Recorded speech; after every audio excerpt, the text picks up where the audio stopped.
In this particular problem, i-evaluate natin ang given integral, and after we get the answer, we will check it using differential. Here's a given problem na ito, masosolve natin ito readily or makukuha natin ang answer ng diretso. Pero itatry muna natin siyang isolve using the longhand method para malaman natin kung paano ina-apply ang 5 basic integration formulas. Then sa mga susunod na integral problem na may sosolve natin o may encounter natin, we will not apply the longhand method but rather we will integrate the given integral right away. Before we illustrate the use of the 5 basic integration formulas in evaluating integrals, we wish to make the following important remarks. For integration formula number 1 or IF1, that is simply known as the variable formula, wherein u here is simply a variable. And then for number 2 formulas, which is the sum formulas, IF2 or integration formula number 2 can be extended to the sum of finite number or differential. And for number 3, integration formula number 3 or IF3, that is simply known as the constant variable formula. It tells us that the constant a may be moved across the integral sign, or a should always be placed before the integral sign. And for IF4, integrating formula number 4 is used for finding the integral of a power of a function. U is simply a variable and n is simply an exponent, wherein n should not be equal to 1. And IF5, which is integration formula number 5, that is the integral of du over u, is equal to the ln of absolute value of u plus c, is simply known as the logarithm formula. Again, u is also a variable, that is the differentiable function of x.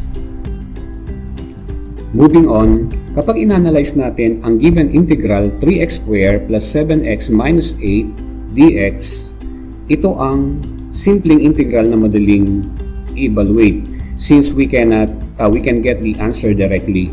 But for demonstration purposes, we will adapt the longhand method first. So what we will do first is to expand the given integral, then we will integrate each term by applying the 2 of the 5 methods of basic formulas for integration. So we have the IF2 and IF3. IF2 here and IF3 here. Then integrating, so we have 3, the integral of x squared dx. So 3 should be placed before the integral sign by applying IF3. And then copy the plus sign here.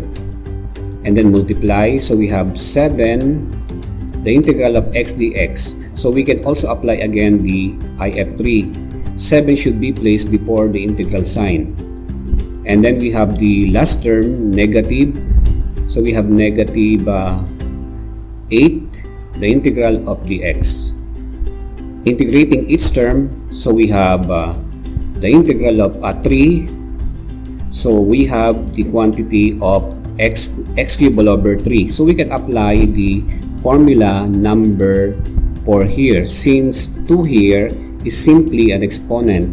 So it takes the form of the formula number 4, wherein n is equal to 2 and u is equal to x. So applying the formula now, so becomes 2 plus 1, so we have x cubed all over 3. So if this is 3, the denominator is also 3. Plus, copy the constant 7 and integrating again the x here. Again, x has an exponent of 1 and we can also apply this formula.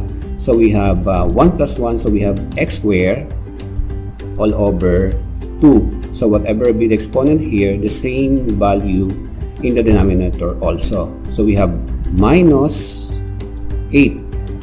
And the integral of dx is simply takes the form of IF1. So IF1 has the formula of this, meaning to say, whatever be the integral of a variable, the answer should be the variable plus c. For example, the integral of du is equal to u plus c. the integral of dw is equal to w plus c. The integral of dc is equal to c plus c.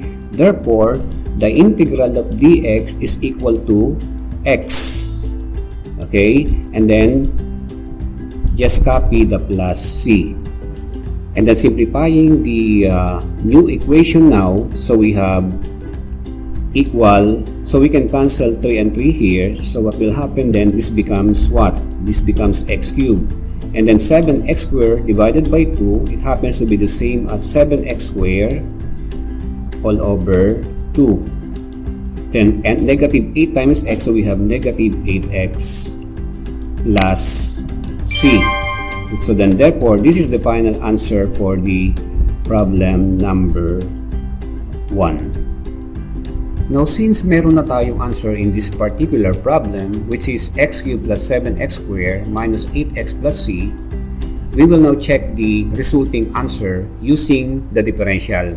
If we will come up with the given integral, 3x squared plus 7x minus 8 dx. So we have this final answer.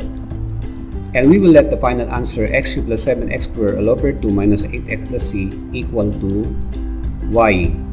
Differentiating both sides of the equation, so we have d all over dx here, we have d all over dx there. So differentiating, so we have dy all over dx is equal to, what is the derivative of x cubed? So we have 3x squared, and the derivative of 7x squared is equal to 7 times 2, so we have 14 x divided by 2 minus 1, so we have positive 7x. Then the derivative of negative 8x happens to be negative 8. Then the derivative of positive c is equal to, so since this is a constant, the derivative of a constant is 0. So there is no need for us to write the 0 here. Simplifying it again, so we need to multiply both sides of the equation by dx. So we have dx and we have the dx here. Then simplify, or we can cancel dx and dx here. So we have dx. The remaining term would be dy is equal to 3x squared plus 7x minus 8 dx. We're integrating both sides of the equation. So what will happen then, this becomes the integral of dy and the integral of 3x squared plus 7x minus 8 dx.